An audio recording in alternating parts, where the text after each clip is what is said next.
ചലഞ്ചറിൻ്റെ എല്ലാ പ്രിയപ്പെട്ട ഉദ്യോഗാർത്ഥികൾക്കും ഒരായിരം നമസ്കാരം. ഞാൻ വിശാഖ് പാവുമ്പ. വരാൻ പോകുന്ന CPO പരീക്ഷയെ മുൻനിർത്തിയുള്ള ഒരു ക്ലാസ്സാണ് ഇത്. തീർച്ചയായിട്ടും അവസാനം വരെ കാണണം. വളരെയധികം ഉപകാരം ചെയ്യുന്ന ചോദ്യങ്ങളാണ് ഈ ഒരു വീഡിയോ ക്ലാസ്സിൽ നമ്മൾ ചർച്ച ചെയ്യുന്നത്. അതുകൊണ്ട് തന്നെ പ്രയോജനപ്പെട്ടു എന്ന് കരുതിയാൽ നിങ്ങളുടെ കമൻറ്റുകളും മാക്സിമം ഷെയറുകളും അത്യാവശ്യമാണ്. അപ്പം നിങ്ങളുടെ എല്ലാവരുടെയും കമൻറ്റുകൾക്കായിട്ട് ഞാൻ വെയിറ്റിങ്ങിലാണ്. മാത്രമല്ല മാക്സിമം ഷെയർ ചെയ്ത് നിങ്ങളുടെ കൂട്ടുകാരിലോട്ട് എത്തിക്കുക. നമ്മളെ മറ്റന്നാൾ നടക്കാൻ പോകുന്ന പരീക്ഷ തീർച്ചയായിട്ടും വളരെ എളുപ്പമുള്ളതായിട്ട് മാറും. അപ്പം അവിടത്തേക്ക് ഉതകുന്ന കുറേയധികം നല്ല ജോമെട്രി ചോദ്യങ്ങളുമായിട്ടാണ് ഇന്ന് ഞാൻ എത്തിയിരിക്കുന്നത്. എല്ലാ ജോമെട്രിയും നമ്മൾ ഉൾപ്പെടുത്തിയിട്ടില്ല, വളരെ ചുരുങ്ങിയ കുറച്ച് കാര്യങ്ങൾ മാത്രം. എന്നാൽ അധികം PSC ചോദിച്ചിട്ടില്ലാത്ത, ചോദിച്ചാൽ റാങ്ക് മേക്കർ ആയിട്ടുള്ള ചോദ്യങ്ങളുമായിട്ടാണ് എത്തിയിരിക്കുന്നത്. ഓക്കെ, അപ്പോൾ ഇനിയും നമ്മൾ നിന്ന് സമയം കളയുന്നില്ല. ആദ്യ ഭാഗം നിങ്ങളെ പരിചയപ്പെടുത്താൻ ഞാൻ ഫസ്റ്റ് നിങ്ങളെ പരിചയപ്പെടുത്തുന്ന ഫിഗറാണ് സാമാന്തരികം. മക്കളെ, സാമാന്തരികം, പാരലലോഗ്രാം. എന്താണ് പാരലലോഗ്രാമിൻ്റെ പ്രത്യേകത എന്ന് നിങ്ങൾ അറിയണം. കാര്യം ഒരുപക്ഷെ PSC ചോദിക്കുന്നത് ഇങ്ങനെ ആയിരിക്കും: താഴെ തന്നിരിക്കുന്നതിൽ രൂപങ്ങളുമായിട്ട് ബന്ധപ്പെട്ട ശരിയായ പ്രസ്താവന ഏത്, അല്ലെങ്കിൽ ശരിയല്ലാത്ത പ്രസ്താവന ഏത് എന്ന് വല്ലതും ചോദിക്കാം. അല്ലെങ്കിൽ നേരിട്ട് പറയാം, സാമാന്തരികത്തെ സംബന്ധിക്കുന്ന ശരിയായ പ്രസ്താവന താഴെ തന്നിരിക്കുന്നതിൽ ഏത് എന്ന് ചോദിക്കാം. അപ്പം നിങ്ങൾ അറിയേണ്ട കാര്യം ഇത്രയേ ഉള്ളൂ. സാമാന്തരികം എന്ന് പറഞ്ഞാൽ ഒരു ജോഡി എതിർവശങ്ങൾ മാത്രം സമാന്തരവുമായിരിക്കും തുല്യവുമായിരിക്കും. എതിർവശങ്ങൾ മക്കളെ തുല്യവുമായിരിക്കും സമാന്തരവുമായിരിക്കും. ഈ സമാന്തരികത്തിലെ ഈ രണ്ട് വശങ്ങൾ തുല്യവുമാണ് മക്കളെ, സമാന്തരവുമാണ്. ഓക്കെ, അതേപോലെ ഈ വശവും തുല്യവുമാണ് സമാന്തരവുമാണ്. ഓക്കെ, തുല്യവുമാണ് സമാന്തരവുമാണ്. ഇതാണ് ഇതിൻ്റെ പ്രത്യേകത. എതിർവശങ്ങൾ തുല്യവും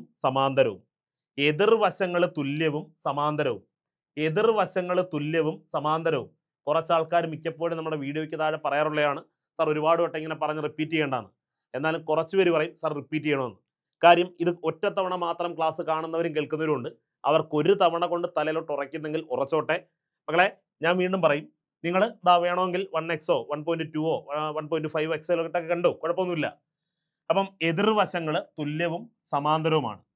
ഇനി കേട്ടോണേ, ഇതാണ് ഇതിൻ്റെ ബേസ് എന്ന് ഞാൻ എടുത്താൽ, അതായത് ഇതിൻ്റെ ഇതിൻ്റെ ബേസ് ആയിട്ട് എടുത്താൽ ഈ ബേസിലോട്ടുള്ള ഹൈറ്റ് കൂടെ ഗുണിച്ചാൽ ഇതിൻ്റെ ഏരിയ കിട്ടും. നമ്മൾ ഇതാണ് ബേസ് ആയിട്ട് എടുക്കുന്നതെങ്കിൽ ഈ ബേസിലോട്ടുള്ള ഹൈറ്റ് കൊണ്ട് ഗുണിച്ചാൽ, ഈ ബേസിലോട്ട് എതിർമൂലയിൽ നിന്നും വരയ്ക്കുന്ന ലംബം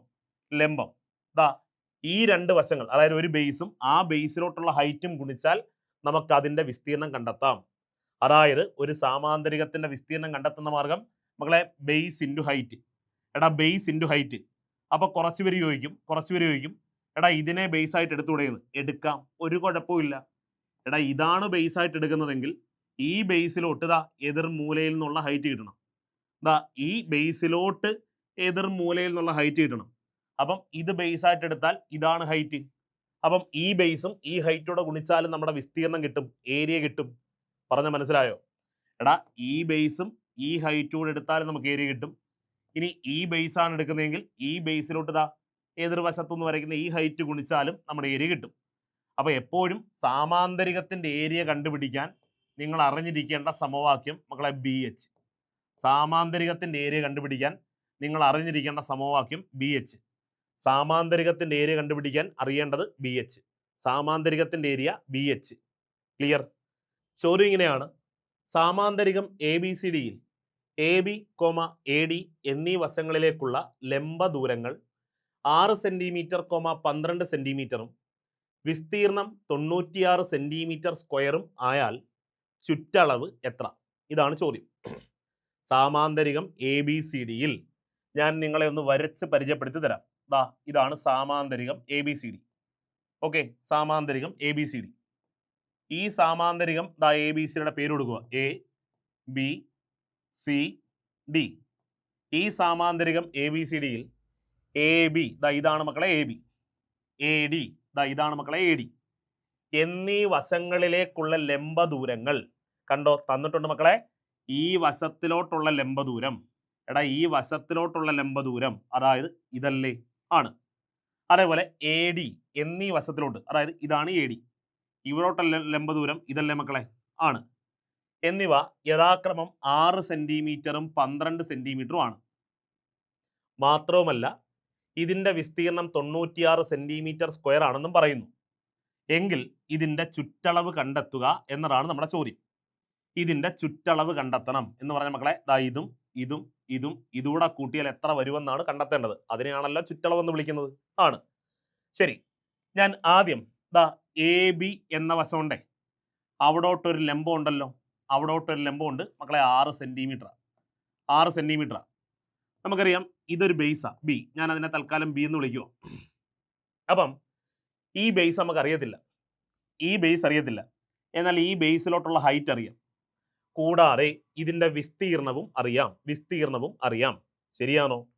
എങ്കിൽ മക്കളെ നമുക്കറിയാം ഇതിന്റെ വിസ്തീർണം കണ്ടുപിടിക്കാൻ ഏതെങ്കിലും ഒരു വശവും ആ വശത്തിലോട്ടുള്ള ലംബവും കിട്ടിയാൽ മതിയല്ലോ. ഒരു വശവും ആ വശത്തിലോട്ടുള്ള ലംബവും. അപ്പോൾ ഈ വശം ഞാൻ ബി എന്നെടുത്താൽ ആ വശത്തിലോട്ടുള്ള ലംബം എച്ച്, അത് തമ്മിൽ ഗുണിച്ചാൽ ഇതിന്റെ ഏരിയ കിട്ടത്തില്ലേ? ആ ഏരിയ അല്ലേ മക്കളെ പറയുന്ന 96 ആണ്. എങ്കിൽ എനിക്കിതാ ഇവിടുത്തെ ബി അറിയത്തില്ല, എച്ച് അറിയാം. ആ ബിയിലോട്ടുള്ള എച്ച് അറിയാം, 6 ഈക്വൽ ടു 96. എങ്കിൽ മക്കളെ ദാ ബി കണ്ടുപിടിക്കാൻ 96/6 ചെയ്യും. ഇവിടെ ഒരു തവണ 9 1 6 ശിഷ്ടം 3 36 6 വട്ടം 6000 മക്കളെ ബേസ് 16 കിട്ടും. എടാ ഇവിടുത്തെ ബേസ് 16 കിട്ടിയതാ, ഈ ബേസ് 16 കിട്ടി. അപ്പൊ മനസ്സിലായി എടാ ഇവിടെ 16 ഇവിടെ 16. ഞാൻ ആദ്യം പറഞ്ഞ കാര്യം ഓർക്ക്, എതിർവശങ്ങൾ തുല്യമാണെന്ന് പറഞ്ഞില്ലേ? അപ്പൊ ഇവിടെ 16 മക്കളെ ഇവിടെയും 16 അപ്പൊ ഇവിടെയും 16. ഇത് കിട്ടി. ഈ പറഞ്ഞ കാര്യം മനസ്സിലായോ? ഈ പറഞ്ഞത് ഓക്കെ ആണോ? ശരി, അതേപോലെ ഈ പടം ഞാൻ ഒന്നുകൂടെ വരയ്ക്കുക മക്കളെ, ഞാൻ ഒന്നുകൂടെ വരയ്ക്കുക. ദാ ഈ പടം ഒന്നുകൂടെ വരയ്ക്കുക. ദാ സാമാന്തരികം ABCD. ഓക്കെ, സാമാന്തരികം ABCD. ഇനി പറയുന്നു AB AD എന്നീ വശങ്ങളോട്ട്. ഞാനിപ്പോ AB-യിലോട്ടാണ് ഇപ്പതാ ഈ പടം വെച്ച് ലംബം വരച്ചത്. ഇനി ഇതാ AD-യിലോട്ട് വരയ്ക്കുക. ദാ ഇതാണ് മക്കളെ AD-യിലോട്ടുള്ള ലംബം. കണ്ടോ? AD-യിലോട്ടുള്ള ലംബം. AD-യിലോട്ടുള്ള ലംബം എത്ര മക്കളെ? 12 സെന്റിമീറ്റർ എന്ന് പറയുന്നു. 12 സെന്റിമീറ്റർ. എങ്കിൽ ഇതിന്റെ ചുറ്റളവല്ലേ കണ്ടുപിടിക്കേണ്ടത്? ആലോചിച്ച് നോക്ക്. ഇതിനെ ബേസ് ആയിട്ട് നമുക്ക് എടുക്കാം, ഇതിനെ ബേസ് ആയിട്ട് എടുക്കാം. ഇത് ബേസാ. എങ്കിൽ ഈ ബേസിലോട്ടുള്ള ഹൈറ്റും തന്നിട്ടില്ലേ? ഉണ്ട്. ഇതാണ് ബേസ് ആയിട്ട് എടുത്തെങ്കിൽ ആ ബേസിലോട്ടുള്ള ഹൈറ്റ് തന്നിട്ടുണ്ട്. എങ്കിൽ നമുക്കറിയാം ആ ബേസും ആ ബേസിലോട്ടുള്ള ഹൈറ്റൂടെ ഗുണിച്ചാലും ഇതിന്റെ ഏരിയ കിട്ടണം. ആ ഏരിയ മക്കളെ 96 തന്നെ. എടാ പടം മാറുന്നില്ല, രണ്ടും ഒരു പടം തന്നെ, ശരിയല്ലയോ? എങ്കിൽ ഇവിടുത്തെ ബേസ് നമുക്കറിയത്തില്ല, ബി എന്നെടുത്ത്. എങ്കിൽ എച്ച് മക്കളെ അവിടോട്ടുള്ള ഹൈറ്റ് 12 ഈക്വൽ ടു 96. എങ്കിൽ ബേസ് കണ്ടുപിടിക്കാൻ 96/12. ശരി, വെട്ടുമ്പം 12 ഒരു തവണ, 12 4 48, 12 8 തവണ 96. അതായത് ബേസ് 8 കിട്ടത്തില്ലേ? ബേസ് 8 കിട്ടും മക്കളെ. എങ്കിൽ ഇതാ ഇവിടെ 8 വരത്തില്ലേ? ഇവിടെ 8 വരും. അപ്പൊ നമുക്ക് പറയാം ഇത് ബേസ് ആണ്, ഇതേ നീളം തന്നെയാണ് ഇവിടെയും വരുന്നത്. അപ്പൊ ഇവിടെ 8 തന്നെയാണ് അല്ലേ? അപ്പൊ എല്ലാം കിട്ടി. നമ്മുടെ സാമാന്തരികത്തിന്റെ എല്ലാ വശവും കിട്ടി. ദാ ഇവിടെ 16, ഇവിടെ 16, ഇവിടെ 8, ഇവിടെ 8.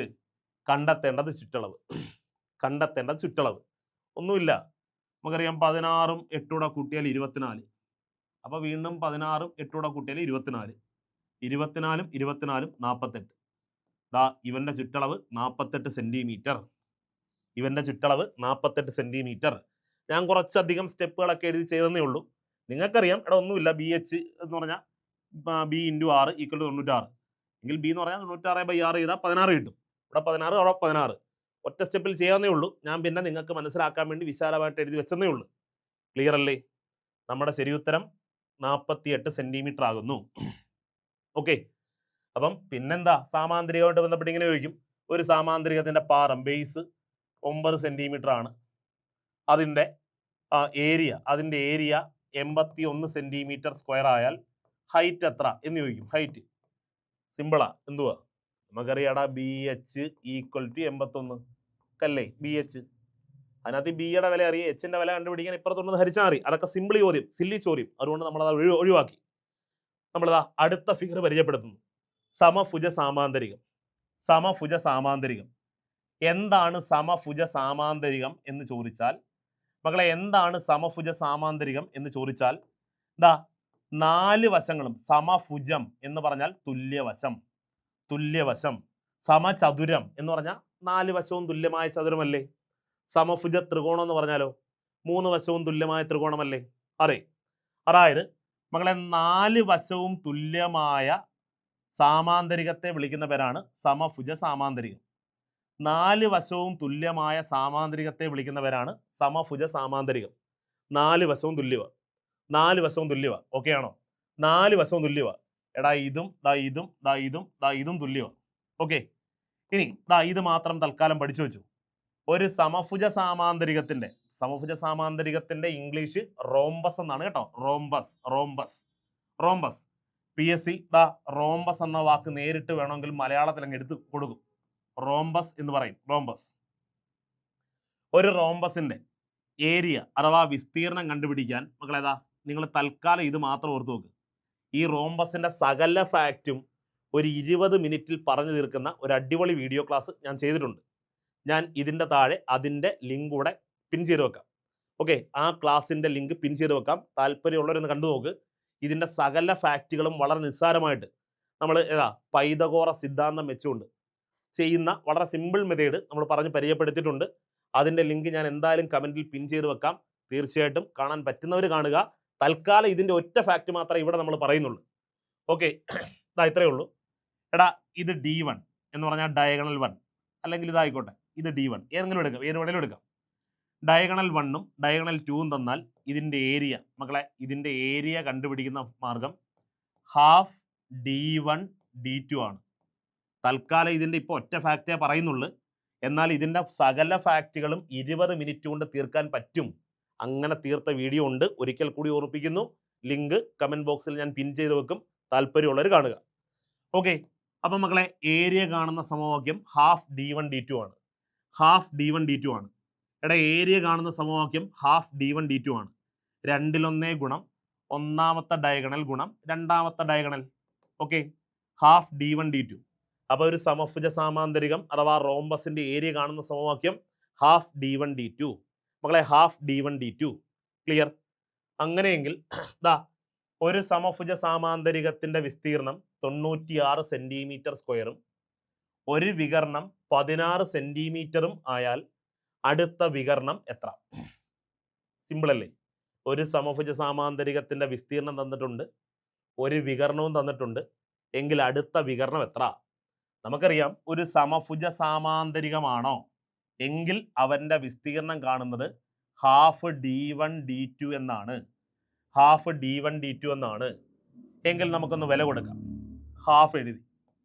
ശരി, ഒന്നാമത്തെ ഡയഗണൽ തന്നിട്ടുണ്ട്, ഒരു വികരണം, ഒരു ഡയഗണൽ 16. രണ്ടാമത്തെ ഡയഗണൽ തന്നിട്ടില്ല, ഞാൻ അതിനെ D2 എന്ന് തന്നെ എടുക്കുക. D2 തന്നിട്ടില്ല, അറിയത്തില്ല. ഇനി ഇതെല്ലാം കൂടെ ചെയ്യുമ്പോൾ വിസ്തീർണം കിട്ടും. ആ വിസ്തീർണം പറയുന്നുണ്ട് മക്കളെ 96 സെന്റിമീറ്റർ സ്ക്വയർ എന്ന്. അപ്പം 2/1 ഗുണം ഒന്നാമത്തെ ഡയഗണലായ 16 ഗുണം രണ്ടാമത്തെ ഡയഗണൽ നിങ്ങൾ അറിയത്തില്ല, D2 എന്ന് തന്നെ എടുത്ത്. അപ്പം ഇത് മൂന്നും കൂടെ ചെയ്യുമ്പം 96 കിട്ടണം. ശരി, നമുക്ക് ഇവിടെ വെട്ടാൻ പറ്റും. എടാ ഇവിടെ ഇപ്പം ഈ 2നെയും 16 വെട്ടാം. ഇനി അഥവാ 2നെ വെട്ടാൻ പറ്റിയില്ലായിരുന്നെങ്കിൽ ഇവിടെ 15 ആണെന്ന് വെക്കുക. ഇവിടെ 15 വെട്ടാൻ പറ്റുന്നില്ല, എന്തോ ചെയ്യും? നമുക്കറിയാം ഇവിടെ ഹരിച്ചിരിക്കുന്ന 2, ഇവിടെ 2 ഹരിച്ചിരിക്കുമല്ലേ? ഇതിനെ ഇങ്ങ് ഇപ്പുറത്തുണ്ടെന്നാൽ മതി, ഗുണിക്കാം. കാര്യം ഈ 1/2 2 ഹരിച്ചിരിക്കുക, 2 അങ്ങ് അപ്പുറത്തുണ്ടായ ഇവിടെ ഗുണിക്കാൻ പറ്റും. ശരിയല്ലേ? ഇവിടെ ഇപ്പം 2നെ വെട്ടാൻ പറ്റും, അതുകൊണ്ട് വെട്ടുക. 2നകത്ത് 2 ഒരു തവണ, 16നകത്ത് 8 തവണ. മക്കളെ 8 D2 എന്ന് പറഞ്ഞാൽ 96. എങ്കിൽ ഒരു D2 കണ്ടുപിടിക്കാൻ 96/8. 8നകത്ത് 8 ഒരു തവണ, 9നകത്ത് ഒരു തവണ, ഒരു 8 8. ശിഷ്ടം 1, 16നകത്ത് 2 തവണ. അതായത് D2 എന്ന് പറഞ്ഞാൽ 12 എന്ന് കിട്ടും. അതായത് രണ്ടാമത്തെ ഡയഗണൽ 12 സെന്റിമീറ്റർ ആണ്. രണ്ടാമത്തെ ഡയഗണൽ 12 സെന്റിമീറ്റർ ആണ്. ക്ലിയർ അല്ലേ? മനസ്സിലായി കാണും എന്ന് കരുതുന്നു. തൽക്കാലം ഓർത്തു വെക്ക്, ഒരു സമഭുജ സാമാന്തരികത്തിന്റെ വിസ്തീർണം കാണുന്ന സമവാക്യം half D1 D2. Half D1 D2 clear അല്ലേ? മനസ്സിലായിട്ടുണ്ടാകും എന്ന് വിചാരിക്കുന്നു. ശരിതാ, അടുത്ത കിടുക്കൻ സാധനം പരിചയപ്പെടുത്തുന്നു. മക്കളെ ഒരു സമഭുജ ത്രികോണത്തിന്റെ പരിവൃത്തവും അന്തർവൃത്തവും PSC സ്ഥിരം ചോദിക്കും. എടാ 6 സെന്റിമീറ്റർ വശമുള്ള ഒരു സമഭുജ ത്രികോണത്തിന്റെ പരിവൃത്ത ആരം എത്ര, അന്തർവൃത്ത ആരം എത്ര ചോദിക്കാറുണ്ട്. അതേപോലെ പരിവൃത്ത വിസ്തീർണം എത്ര, അന്തർവൃത്ത വിസ്തീർണം എത്ര ചോദിക്കാറുണ്ട്. കിടിലൻ സാധനമോ കേട്ടോ. എടാ ഒരു സമഭുജ ത്രികോണത്തിന്റെ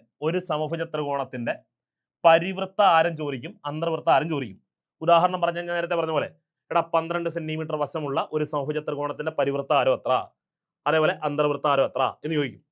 നിങ്ങൾ കേട്ടോണേ മക്കളെ, പരിവൃത്ത ആരമാണ് ചോദിക്കുന്നതെങ്കിൽ അതിനാദ്യം പരിവൃത്തം എന്താണെന്ന് മനസ്സിലാക്കുക. ഒരു ത്രികോണത്തിന്റെ 3 മൂലകളിലൂടെയും പുറത്തുകൂടി വരയ്ക്കുന്ന വൃത്തമാണ് പരിവൃത്തം. പുറത്തെ വൃത്തം, പരിവൃത്തം പുറത്തെ വൃത്തം. അല്ലെങ്കിൽ തന്നെ മനസ്സിലാവും അന്തർവൃത്ത അകത്തെ വൃത്തവ. അപ്പൊ നിങ്ങൾ നോക്കി, ഞാൻ ഒരു ത്രികോണം വരച്ചിട്ട് ഇതിന്റെ അന്തർവൃത്തം ഇതുവാ, ഇതിന്റെ പരിവൃത്തം ഇതുവാ. ഒരു ത്രികോണത്തെ സംബന്ധിച്ച വലിയ വൃത്തം ഏതാ? അന്തർവൃത്തമോ പരിവൃത്തമോ?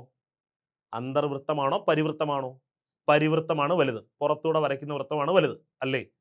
എങ്കിൽ പരിവൃത്തത്തിന്റെ ആരം കാണാൻ പറഞ്ഞാൽ നിങ്ങൾ എപ്പോഴും തന്നിരിക്കുന്ന സമഭുജ ത്രികോണത്തിന്റെ വശം, ഒരു വശം ഡിവൈഡഡ് ബൈ √3 ആയിരിക്കും നമ്മുടെ ശരി ഉത്തരം. എന്താ? തന്നിരിക്കുന്ന സമഭുജ ത്രികോണത്തിന്റെ വശം എടുക്കണം, വശം ബൈ √3. വശം ബൈ √3 ആയിരിക്കും ഉത്തരം. എടാ വശം ബൈ √3 ആയിരിക്കും ഉത്തരം. സമഭുജ ത്രികോണത്തിന്റെ പരിവൃത്ത ആരം ചോദിച്ചാൽ തന്നിരിക്കുന്ന ത്രികോണത്തിന്റെ വശത്തെ √3 കൊണ്ട് ഹരിച്ചാൽ മതി. തന്നിരിക്കുന്ന സമഭുജ ത്രികോണത്തിന്റെ വശത്തെ √3 കൊണ്ട് ഹരിച്ചാൽ മതി. എന്നാൽ നമുക്കറിയാം അന്തർവൃത്തം അകത്തല്ലേ, ചെറുതല്ലേ. അന്തർവൃത്തം അകത്ത. അപ്പൊ ചെറുതാ. ചെറിയ വൃത്തത്തിന്റെ ആരമാണ് കണ്ടുപിടിക്കേണ്ടതെങ്കിൽ തന്നിരിക്കുന്ന ത്രികോണത്തിന്റെ വശത്തിന്റെ പകുതി. മക്കളെ വശത്തിന്റെ പകുതി ബൈ √3 ആയിരിക്കും ഉത്തരം. എന്താ പറഞ്ഞത്? എടാ പരിവൃത്തമാണെങ്കിൽ വശത്തിനെ തന്നെ √3 കൊണ്ട് ഹരിച്ചാൽ മതി. അന്തർവൃത്തം ആരമാകുമ്പോൾ ചെറുതാവത്തില്ല മക്കളെ, ചെറിയ വൃത്തമല്ലയോ, ചെറിയ ആരമല്ലയോ. അപ്പൊ വശത്തിന്റെ പകുതിയെ എന്തുകൊണ്ട് ഹരിച്ചാൽ മതി? √3 കൊണ്ട് ഹരിച്ചാൽ മതി. ഒന്നുകൂടെ, പരിവൃത്ത ആരമാണെങ്കിൽ വശം ബൈ √3, അന്തർവൃത്ത ആരമാണെങ്കിൽ വശത്തിന്റെ പകുതി ബൈ √3. ഒന്നുകൂടെ, പരിവൃത്താരം വശം ബൈ √3, അന്തർവൃത്താരം വശത്തിന്റെ പകുതി ബൈ √3. അപ്പൊ ഒന്നുമില്ല, പരിവൃത്താരം നമ്മൾ ചെയ്തെടുക്കുമ്പോൾ ഒരു വൃത്തത്തിന് ആരം കിട്ടുമല്ലോ. ആ ആരം കിട്ടിയാൽ, ഉദാഹരണം പറഞ്ഞാൽ ഈ പരിവൃത്തത്തിന്റെ ഈ ആരം നമുക്ക് കിട്ടുന്നു 3√3 എന്ന് കിട്ടുന്നു. എങ്കിൽ ഈ വൃത്തത്തിന്റെ വിസ്തീർണം കണ്ടുപിടിക്കാൻ ഇതാണ് ആ വൃത്തത്തിന്റെ ആരം. എങ്കിൽ ഈ ആരം വെച്ചുകൊണ്ട് πr² ചെയ്താൽ പോരെ, പരിവൃത്തത്തിന്റെ വിസ്തീർണം കിട്ടത്തില്ലേ? കിട്ടും. എടാ നമ്മളിപ്പോ പരിവൃത്തത്തിന്റെ ആരം കണ്ടുപിടിക്കുമ്പോൾ ഉദാഹരണം 3√3 എന്ന് കിട്ടി എന്നിരിക്കട്ടെ. അപ്പം പരിവൃത്തത്തിന്റെ ആരം കിട്ടി. ആരം കിട്ടിയാൽ പരിവൃത്തം എന്ന് പറഞ്ഞാൽ വൃത്തത്തിന്റെ പേരാ, പരിവൃത്തം വൃത്തത്തിന്റെ പേരാ. ആ ആരം കിട്ടിയാൽ അതിന്റെ വിസ്തീർണം കണ്ടുപിടിക്കാൻ πr² ഉപയോഗിച്ചാൽ മതി. πr². അപ്പം ആരത്തിന്റെ സ്ഥാനത്ത് ആ പരിവൃത്ത ആരം അങ്ങോട്ട് ഇട്ട് കൊടുത്താൽ മതി. അതേപോലെ അന്തർവൃത്ത വിസ്തീർണം കണ്ടുപിടിക്കാൻ അന്തർവൃത്തത്തിന്റെ ആരം കിട്ടും. ആരം ഉദാഹരണം പറഞ്ഞാൽ 2√3 കിട്ടിയെന്നിരിക്കട്ടെ. 2√3 ആണ് അന്തർവൃത്ത ആരം. എങ്കിൽ ഈ വൃത്തത്തിന്റെ വിസ്തീർണം കണ്ടുപിടിക്കാൻ πr² ചെയ്താൽ മതി. r² സ്ഥാനത്ത് ഈ 2√3 ആണ് ഇട്ട് കൊടുക്കേണ്ടത്. ക്ലിയർ? ശരി, നമുക്ക് നോക്കാം. ഒരു സമഭുജ ത്രികോണത്തിന്റെ ഒരു വശം 18 സെന്റിമീറ്റർ ആയാൽ, കണ്ടോ മക്കളെ, ഒരു സമഭുജ ത്രികോണത്തിന്റെ ഒരു വശം 18 സെന്റിമീറ്റർ ആയാൽ ഒന്നാമത്തെ ചോദ്യം, പരിവൃത്ത ആരം എത്ര? തുടങ്ങാം. ഞാൻ പറഞ്ഞെന്തോ, പരിവൃത്ത ആരം കാണുന്നത് എങ്ങനെ?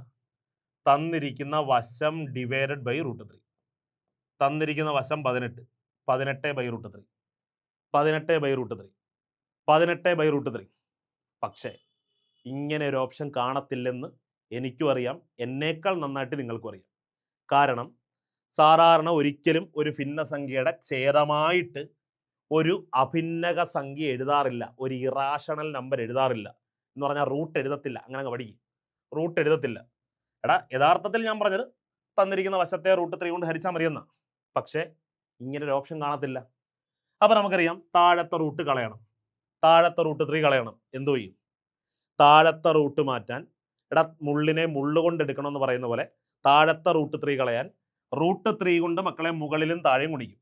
അപ്പം 18/√3 ആണ് യഥാർത്ഥത്തിൽ ഉത്തരം. പക്ഷേ അങ്ങനെ ഒരു ഓപ്ഷൻ ഇല്ല. അപ്പൊ നമ്മൾ എന്ത് ചെയ്യും? ഇവനെ √3 കൊണ്ട് മുകളിലും ഗുണിക്കും, √3 കൊണ്ട് താഴെയും ഗുണിക്കും. ഇനി എങ്ങനെ? അംശങ്ങളെ ഗുണിച്ച് അംശമായിട്ട് എഴുതും, ചേരങ്ങളെ ഗുണിച്ച് ചേർവാക്കി എഴുതും. അപ്പം മുകളിൽ 18√3 എന്ന് വരത്തില്ലേ? മുകളിൽ 18 ഗുണം √3 18√3 ഡിവൈഡഡ് ബൈ √3 ഗുണം √3 എന്ന് പറഞ്ഞാൽ വെറും 3. ഇനി നമുക്ക് വെട്ടാം. 3-നകത്ത് 3 ഒരു തവണ, 18-നകത്ത് 6 തവണ. ഇനി ഒന്നുമില്ല, 6√3. അതായത് നമ്മുടെ പരിവൃത്തത്തിന്റെ ആരം മക്കളെ 6√3 സെന്റിമീറ്റർ. പരിവൃത്തത്തിന്റെ ആരം 6√3 സെന്റിമീറ്റർ.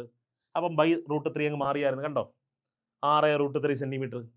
അപ്പൊ പരിവൃത്തത്തിന്റെ ആരം കിട്ടിയ സ്ഥിതിക്ക് പരിവൃത്തത്തിന്റെ വിസ്തീർണം കണ്ടുപിടിക്കാൻ മക്കളെ, പരിവൃത്തം എന്ന വൃത്തത്തിന്റെ ആരം ഇത്, ആരം കിട്ടി. എടാ, ഒരു വൃത്തത്തിന്റെ ആരം കിട്ടിയാൽ അവന്റെ വിസ്തീർണം കണ്ടുപിടിക്കാൻ എന്ത് ചെയ്താൽ മതി? πr² ചെയ്താൽ മതി, πr². ആ പരിവൃത്തം എന്ന് പറയുന്ന വൃത്തത്തിന്റെ ആരമല്ലടാ ഇത്. അപ്പൊ നമ്മൾ എന്ത് ചെയ്യണം? π ഇൻറ്റു 6√3. ആരത്തിന്റെ സ്ഥാനത്ത് 6√3 ² ശരിയല്ലേ? π അങ്ങനെ തന്നെ. സ്ക്വയർ എടുക്കുമ്പം 6ന്റെ സ്ക്വയർ 36 ഇൻറ്റു √3യുടെ സ്ക്വയർ വെറും 3. √3യുടെ സ്ക്വയർ മക്കളെ വെറും 3. 36 ഗുണം 3 108. 108ഉം പിന്നെ ഒരു പയ്യും, 108 π സെന്റിമീറ്റർ സ്ക്വയർ. ഇതാണ് നമ്മുടെ ഉത്തരം. ഇതാണ് പരിവൃത്തത്തിന്റെ വിസ്തീർണം. അല്ലാതെ പരിവൃത്തത്തിന്റെ വിസ്തീർണം കണ്ടുപിടിക്കാൻ നിങ്ങൾ പ്രത്യേകിച്ച് വേറെ സമവാക്യമൊന്നും പഠിക്കാൻ പോകണ്ട. പരിവൃത്തത്തിന് ആരം കണ്ടുപിടിക്കാൻ നിങ്ങൾ പഠിക്കണം വശം ബൈ √3. എടാ, വശം ബൈ √3 ഇതാ ഇത്. പക്ഷെ ഇത് ചെയ്താൽ ഓപ്ഷൻ കാണത്തില്ല. അതുകൊണ്ട് ബൈ √3 മാറ്റാൻ മേളിലും താഴെയും √3 കൊണ്ട് ഗുണിക്കണം. ഓക്കെ, അപ്പൊ നമുക്ക് പരിവൃത്തത്തിന്റെ ആരം കിട്ടും. അത് കിട്ടിയാൽ പരിവൃത്തത്തിന്റെ വിസ്തീർണം കണ്ടുപിടിക്കാൻ വലിയ പാടില്ല. πr² 6 മാറ്റി ഇത് കൊടുത്താൽ മതി. ശരി, അന്തർവൃത്തത്തിലോട്ട് വരാം. അന്തർവൃത്തത്തിന്റെ ആരം കാണുന്നത് എങ്ങനെ? ഞാൻ പറഞ്ഞു, തന്നിരിക്കുന്ന സമഭുജ ത്രികോണത്തിന്റെ വശത്തിന്റെ പകുതി ബൈ √3. പകുതി ബൈ √3 എങ്കിൽ മക്കളെ 18 സെന്റിമീറ്റർ. അതിന്റെ പകുതി 9. 9 ബൈ √3. ഇതാണ് അന്തർവൃത്ത ആരം. ഇതാണ് അന്തർവൃത്ത ആരം. പക്ഷേ ഇവിടെയും പ്രശ്നം എന്താ? ബൈ √3 താഴെ നിന്ന് എടുത്ത് കളയണം. എന്തോ മാർഗം? നമുക്കറിയാം, √3 കൊണ്ട് മുകളിലും ഗുണിക്കണം, താഴെയും ഗുണിക്കണം. അങ്ങനെ ഗുണിക്കുമ്പോൾ മുകളിൽ 9√3 എന്ന് വരും. താഴെ മക്കളെ √3 ഗുണം √3 എന്ന് പറഞ്ഞാൽ വെറും 3. വെട്ടുമ്പോൾ 3-നകത്ത് 3 ഒരു തവണ, 9-നകത്ത് 3 തവണ. അതായത് 3√3 എന്ന് വരും. 3√3. അതായത് മക്കളെ അന്തർവൃത്താരം 3√3. അന്തർവൃത്താരം 3√3. അന്തർവൃത്താരം 3√3. ഓക്കെ, അപ്പൊ അന്തർവൃത്തത്തിന്റെ ആരം കിട്ടിയ സ്ഥിതിക്ക് അതിന്റെ വിസ്തീർണം കണ്ടുപിടിക്കാൻ എന്തോ മാർഗം? എടാ, അന്തർവൃത്തം എന്ന ഒരു പേരുള്ള വൃത്തമാ, അവന്റെ ആരം കിട്ടി. അപ്പൊ അവന്റെ വിസ്തീർണം കണ്ടുപിടിക്കാൻ πr². വൃത്തത്തിന്റെ വിസ്തീർണം കാണുന്നത് എപ്പോഴും πr² മക്കളെ.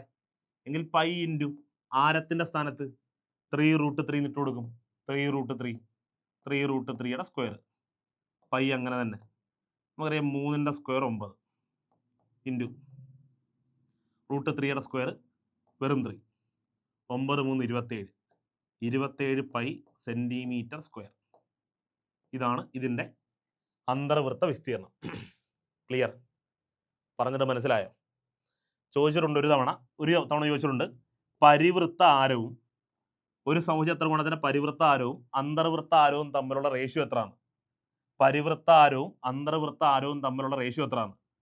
നമുക്കറിയാം, പരിവൃത്ത ആരം ഇപ്പൊ നമുക്ക് 6√3 കിട്ടി, അന്തർവൃത്ത ആരം 3√3 കിട്ടി.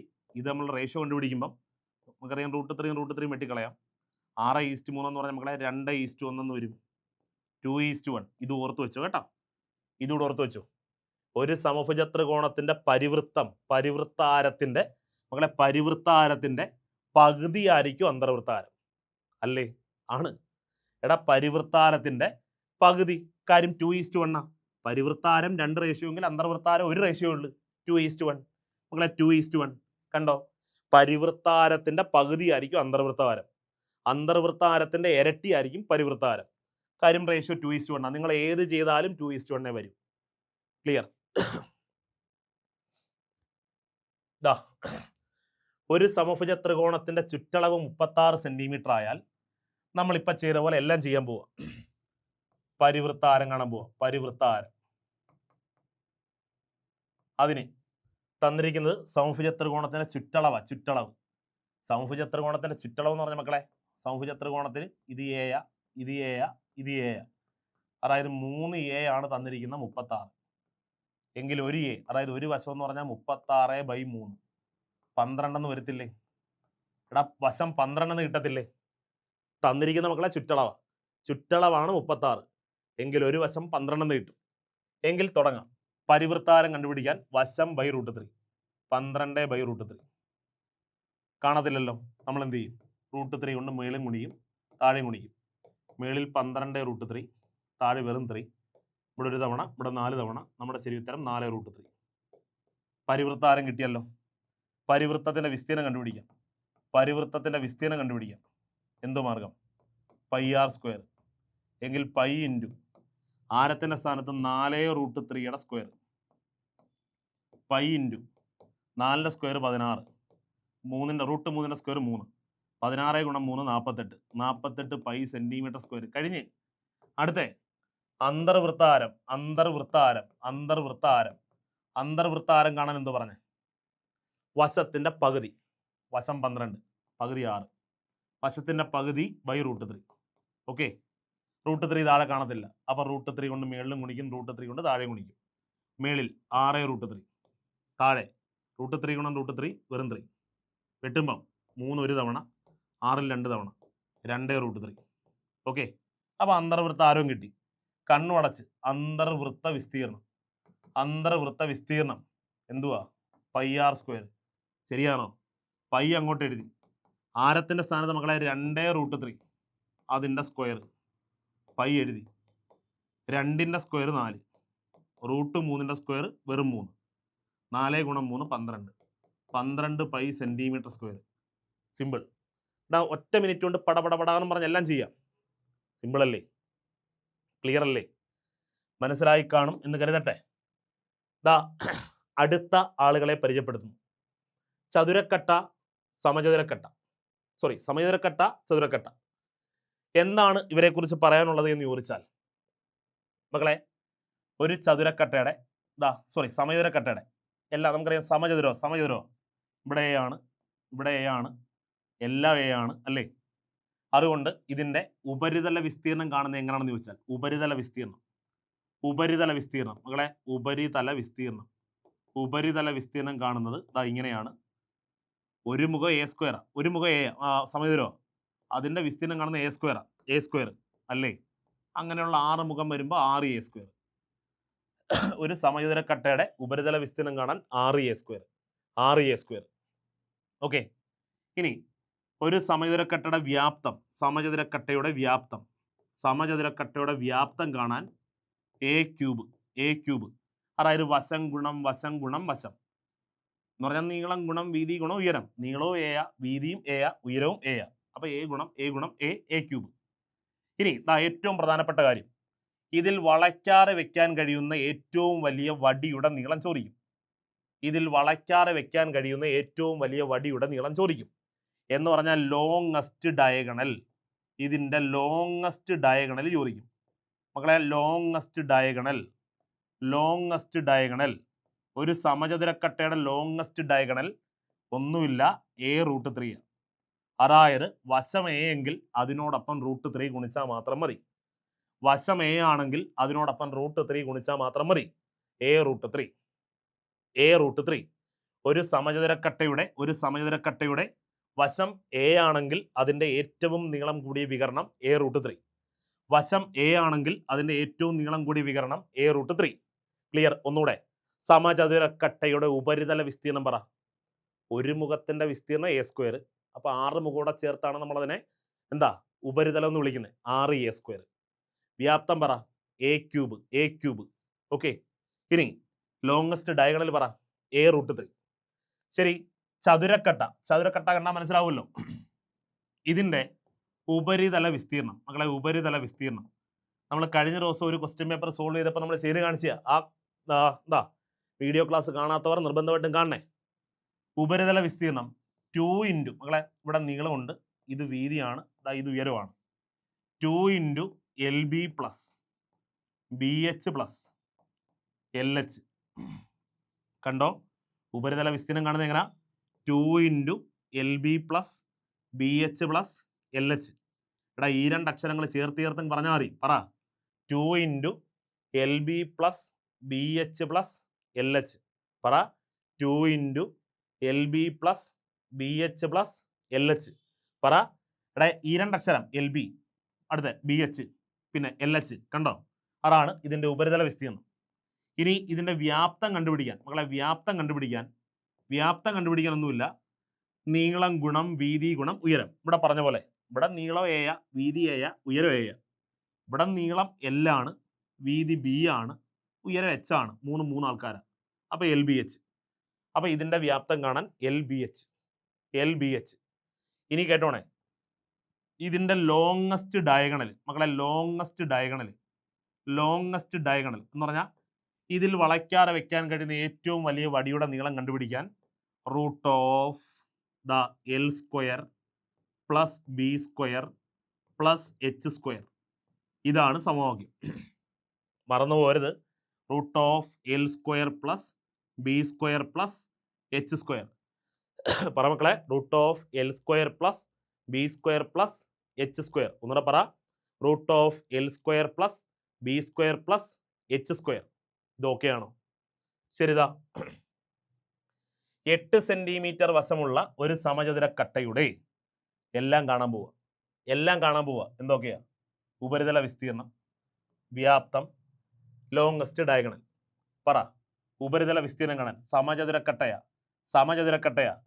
ഉപരിതല വിസ്തീർണം 6a സ്ക്വയർ. എങ്കിൽ 6 ഇൻറ്റു എയുടെ സ്ഥാനത്ത് മക്കളെ 8, 8ൻ്റെ സ്ക്വയർ. 6 ഇൻറ്റു 8ൻ്റെ സ്ക്വയർ എന്ന് പറഞ്ഞാൽ 64. ഗുണിക്കാം. 6 4 24 4 ശിഷ്ടം 2. 6 6 36 2 38. 384 സെന്റിമീറ്റർ സ്ക്വയർ അല്ലേ ഉപരിതല വിസ്തീർണം.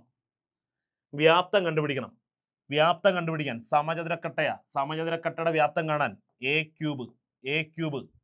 അതായത് വശം 8, 8ൻ്റെ ക്യൂബ്. മക്കളെ 8ൻ്റെ ക്യൂബ് 512. നിർബന്ധമായിട്ട് നിങ്ങൾ 10 വരെ ക്യൂബ് അടിച്ചുകൊണ്ട് പോകണം. 512 സെന്റിമീറ്റർ ക്യൂബ്. ഇതിന്റെ ഏറ്റവും ലോങ്ങസ്റ്റ് ഡയഗണൽ കാണാൻ എ റൂട്ട് 3. അതായത് വശം 8, വശത്തിനോടൊപ്പം റൂട്ട് 3 ഗുണിച്ചാൽ മതി. കഴിഞ്ഞ് 8 റൂട്ട് 3 കഴിഞ്ഞ്. എളുപ്പമല്ലേ? എളുപ്പമാണ്. ഇതാ അടുത്ത 5 സെന്റിമീറ്റർ നീളവും 4 സെന്റിമീറ്റർ വീതിയും 3 സെന്റിമീറ്റർ ഉയരവുമുള്ള ഒരു ചതുരക്കട്ടയുടെ ഉപരിതല വിസ്തീർണം കാണണം, വ്യാപ്തം കാണണം. നിങ്ങളെ ഉപരിതല വിസ്തീർണം കാണണം, വ്യാപ്തം കാണണം, ലോങ്ങസ്റ്റ് ഡയഗണലും കാണണം. എങ്ങനെ കണ്ടുപിടിക്കും? ഒന്നുമില്ല. നമുക്കറിയാം ഉപരിതല വിസ്തീർണം കാണാൻ 2 into L B plus B H plus L H. 2 അങ്ങനെ തന്നെ എഴുതി. എൽ ബി നീളവും വീതിയും, എൽ ബി നീളം, എൽ നീളം, ബി വീതി. 5 × 4 20 പ്ലസ് ബി എച്ച് വീതി ഉയരമാണ്. ബി എച്ച് എന്ന് പറയുമ്പോൾ വീതിയും ഉയരവും, ബി ബ്രെഡ്ത്ത്, എച്ച് ഹൈറ്റ്.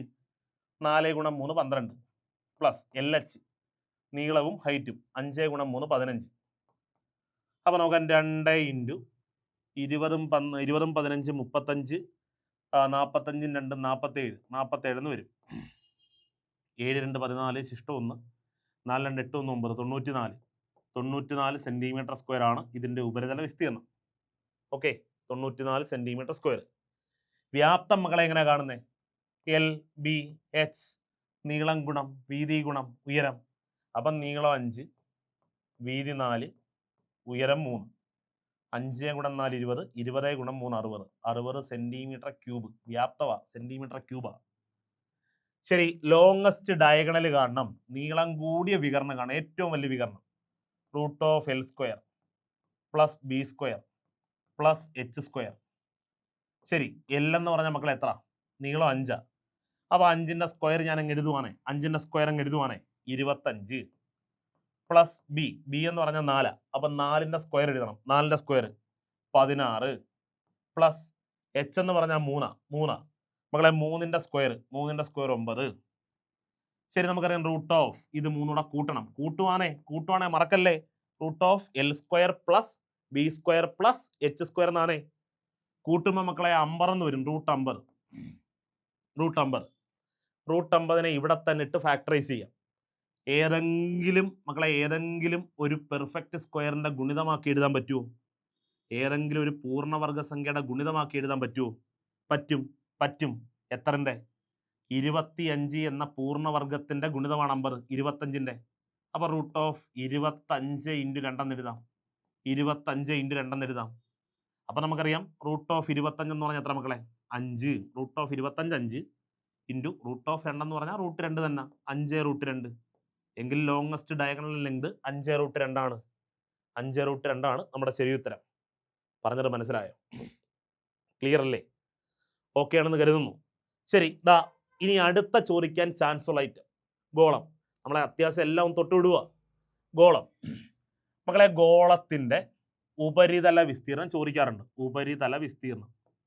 ഉപരിതല വിസ്തീർണം ഒന്നുമില്ല, 4 pi R square. 4 pi R square. ഗോളത്തിന്റെ ഉപരിതല വിസ്തീർണം 4 പൈ ആർ സ്ക്വയർ. നിങ്ങൾ ആലോചിച്ച്, ഈ വെളിയിൽ കാണുന്ന ഈ ഭാഗത്തിന്റെ എല്ലാത്തിന്റെയും വിസ്തീർണം എന്ന് പറഞ്ഞാൽ 4 പൈ ആർ സ്ക്വയർ. ഓക്കെ. അർദ്ധഗോളത്തിന്റെ ഉപരിതല വിസ്തീർണം മക്കളെ, അർദ്ധഗോളത്തിന്റെ ഉപരിതല വിസ്തീർണം കുറെ പേര് ചിന്തിക്കും, എടാ ഇവന്റെ പകുതിയല്ല ഇവൻ, അപ്പം 4 പൈ ആർ സ്ക്വയറിന്റെ പകുതി 2 പൈ ആർ സ്ക്വയർ അല്ലേന്ന്. അല്ല, 3 പൈ ആർ സ്ക്വയർ ആണ് ഇവന്റെ ഉപരിതല വിസ്തീർണം. അതെന്താണെന്ന് ചോദിച്ചാലേ നിങ്ങളൊന്ന് ആലോചിച്ച് നോക്ക്.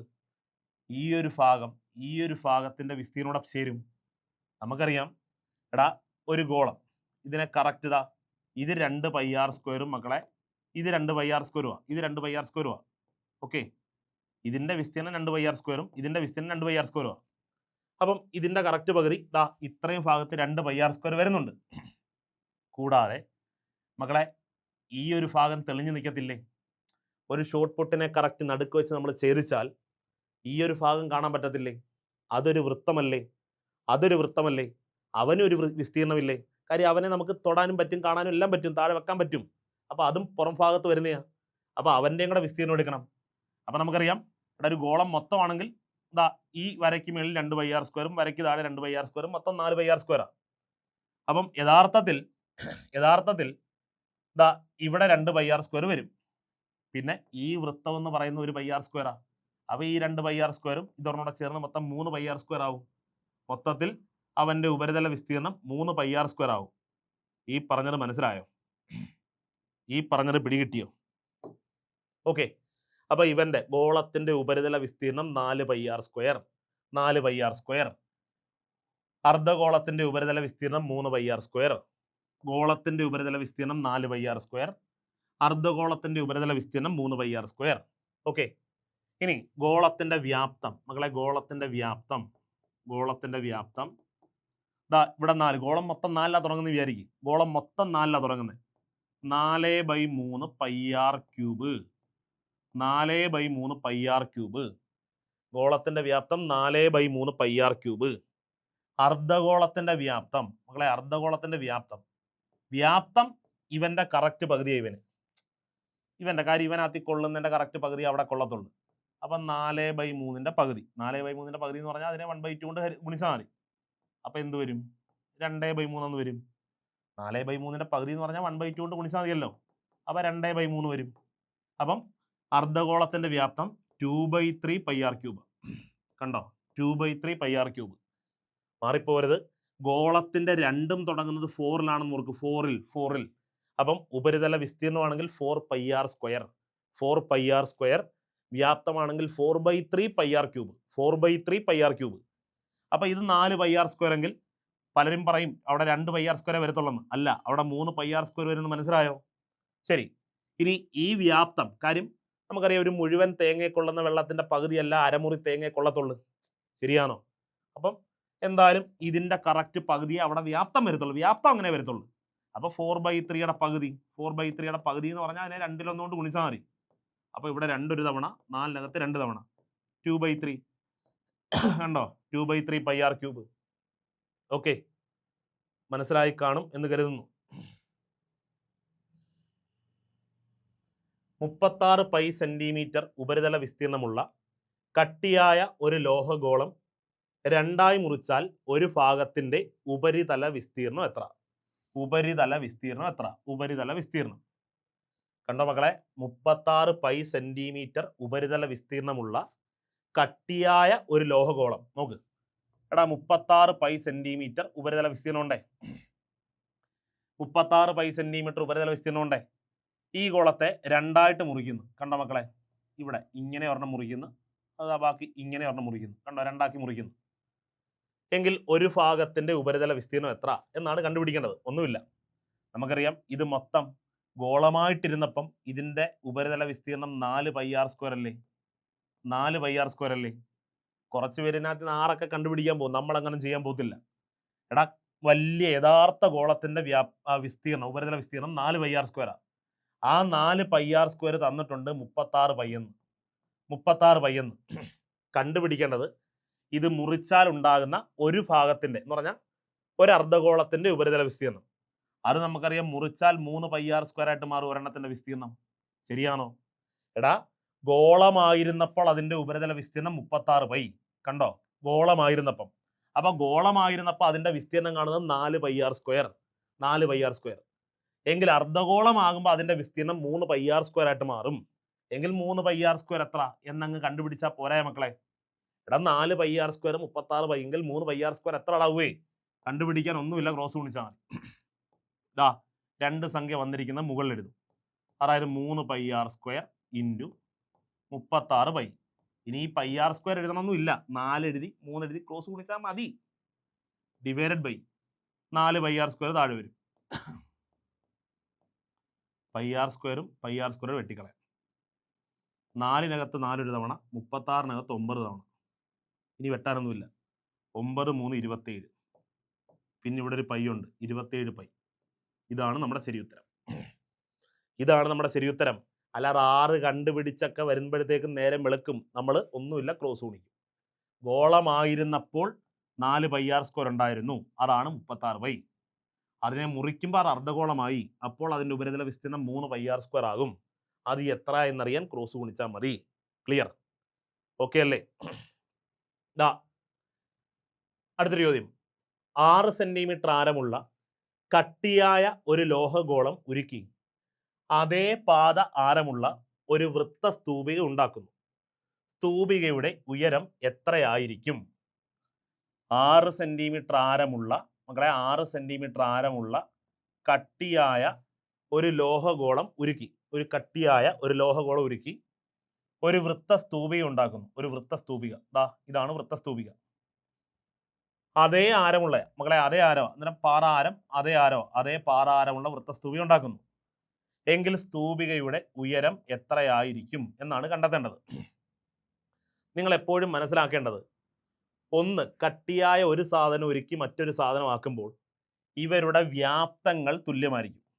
മക്കളെ, ഇവരുടെ വ്യാപ്തങ്ങൾ തുല്യമായിരിക്കും. ഒരെണ്ണം ഉരുക്കി മറ്റൊരെണ്ണമാക്കിയാൽ ഇവരുടെ വ്യാപ്തങ്ങൾ തുല്യമായിരിക്കും.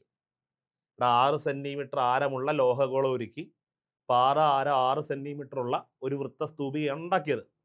എങ്കിൽ സ്തൂപികയുടെ ഉയരം എത്രയായിരിക്കും എന്നാണ് കണ്ടെത്തേണ്ടത്. ഓക്കെ, അപ്പൊ നമ്മൾ ചെയ്യേണ്ടത് ഇത്രയേ ഉള്ളൂ. ഒരെണ്ണം ഉരുക്കി മറ്റൊരെണ്ണം ആക്കിയാൽ ഞാൻ പറഞ്ഞത് എന്തുവാ? വ്യാപ്തത്തിന് മാറ്റമില്ല. എടാ വ്യാപ്തങ്ങൾ തുല്യമാണ്. കാര്യം ഇവനത്തിലുള്ള എല്ലാ കണ്ടന്റും ഉരുക്കി ഇതിനകത്ത് ചേർത്ത്. അപ്പൊ ഇവന്റെ കണ്ടന്റിന് മാറ്റമില്ല, ഒരേ കണ്ടന്റ് മൊത്തം അടങ്ങിയിരിക്കുന്നത്. ഇവന്റെ ഇരുമ്പ് തന്നെ മൊത്തം ഇവിടെ, വ്യാപ്തങ്ങൾ തുല്യമാണ്. അപ്പൊ നമ്മൾ എന്ത് ചെയ്യുമെന്ന് ചോദിച്ചാൽ വ്യാപ്തങ്ങളുടെ സമവാക്യം അങ്ങോട്ട് എഴുതും. 4/3 പൈ ആർ ക്യൂബ്. കണ്ടോ ഗോളത്തിന്റെ നമ്മൾ പഠിച്ച. ഇനി ഇത് പഠിച്ചോ, വൃത്ത സ്തൂപികയുടെ വ്യാപ്തം കാണാൻ 1/3 pi R square h. 1/3 pi R square h. 1/3 pi R square h. 1/3 pi R square h. ഇനി വില കൊടുക്കാം. 4/3 എഴുതി. തൽക്കാലം പൈയുടെ വില അങ്ങനെ തന്നെ. ഇവന്റെ ആരം അറിയാം 6. അപ്പൊ 6 × 6 × 6 ഈക്വൽ ടു 1/3 എഴുതി, ഇൻറ്റു പൈ എഴുതി, ഇൻറ്റു ഇവന്റെ ആരം മക്കളെ 6 തന്നെ, 6 × 6 ഇൻറ്റു എച്ച് അറിയത്തില്ല. അപ്പൊ എച്ച് നമ്മൾ അങ്ങനെ എഴുതി, എച്ച് എന്ന് എഴുതി. ഇനി രണ്ട് സൈഡിലും ഒരേപോലുള്ള ആൾക്കാരെ വെട്ടിക്കളയാം. കണ്ണും അടച്ച് പയ്യും വെട്ടാം. ഇവിടുത്തെ ഈ ആറും വെട്ടി, ഈ ഒരാറൂടെ വെട്ടി. ഇവിടെ ഒരു /3 ഉണ്ട്, ഇവിടെ ഒരു /3 ഉണ്ട്. /3 വെട്ടാം, കുഴപ്പമൊന്നുമില്ല. /3 വെട്ടാം, ഒരു കുഴപ്പമില്ല. ഇനി ഇവിടെ ഒരു 4 ഉണ്ട് മക്കളെ, ഇവിടെ ഒരു 6 ഉണ്ട്. 4 × 6 എന്ന് പറഞ്ഞാൽ 24 ഈക്വൽ ടു അവിടെ പിന്നെ ആകെപ്പാട് ഒരു എച്ച് മാത്രമേ ഉള്ളൂ. എടാ അവിടെ ആകെ ഒരു എച്ച് മാത്രമേ ഉള്ളൂ. ദാ കിട്ടിക്കഴിഞ്ഞ് എച്ച് ഈക്വൽ ടു 24. എച്ചിൻ്റെ വില 24. മനസ്സിലായോ? സിമ്പിൾ അല്ലേ? വളരെ എളുപ്പമാണ്. വില കൊടുത്തു, രണ്ട് സൈഡിലും ഒരേപോലുള്ളവരെ വെട്ടിക്കളഞ്ഞു, അവസാനം കിട്ടി എച്ചിൻ്റെ വില 24. ക്ലിയർ ആണേ? ഓക്കെ ആണെന്ന് കരുതട്ടെ. അപ്പം ദാ നല്ല കുറച്ച് കണ്ടന്റ് ആണ് ഇതുവരെ പറഞ്ഞത്. നമ്മൾ നാളത്തെ ലൈവ് മാരത്തോണിൽ ഇനിയും നല്ല ചോദ്യങ്ങളുമായിട്ട് വരും. ഞാനും രഞ്ജിത്ത് സാറും ശ്രീകുട്ടി മിസ്സും അടങ്ങുന്ന എല്ലാവരും നാളത്തെ ലൈവിലുണ്ടാകും. തീർച്ചയായിട്ടും ആ ലൈവിൽ പങ്കെടുക്കുക, നിങ്ങളുടെ റാങ്ക് മെച്ചപ്പെടുത്തുക. ഇപ്പോൾ ഇതുവരെ കണ്ടുകൊണ്ടിരുന്ന ചോദ്യങ്ങളുടെ വിലയേറിയ അഭിപ്രായങ്ങളും നിർദ്ദേശങ്ങളും നിങ്ങൾ തീർച്ചയായിട്ടും കമൻറ്റുകളായിട്ട് രേഖപ്പെടുത്തുക. മാക്സിമം നിങ്ങളുടെ കൂട്ടുകാരിലേക്ക് ഷെയർ ചെയ്യുക. അപ്പോൾ നമ്മുടെ ഇതിനു മുമ്പത്തെ CPOയ്ക്ക് വേണ്ടി ചെയ്ത ക്ലാസ്സുകളെല്ലാം തന്നെയും ചലഞ്ചറിൻ്റെ യൂട്യൂബിൽ കിടപ്പുണ്ട്, കയറി കാണുക. എല്ലാവർക്കും ഒരു നല്ല ദിനം നേരുന്നു. നല്ല പരീക്ഷ ആയിരിക്കട്ടെ എന്ന് പ്രത്യാശിക്കുന്നു, ആശംസിക്കുന്നു. തൽക്കാലം വിട പറയുന്നു. Bye from Vishakh Pavumba.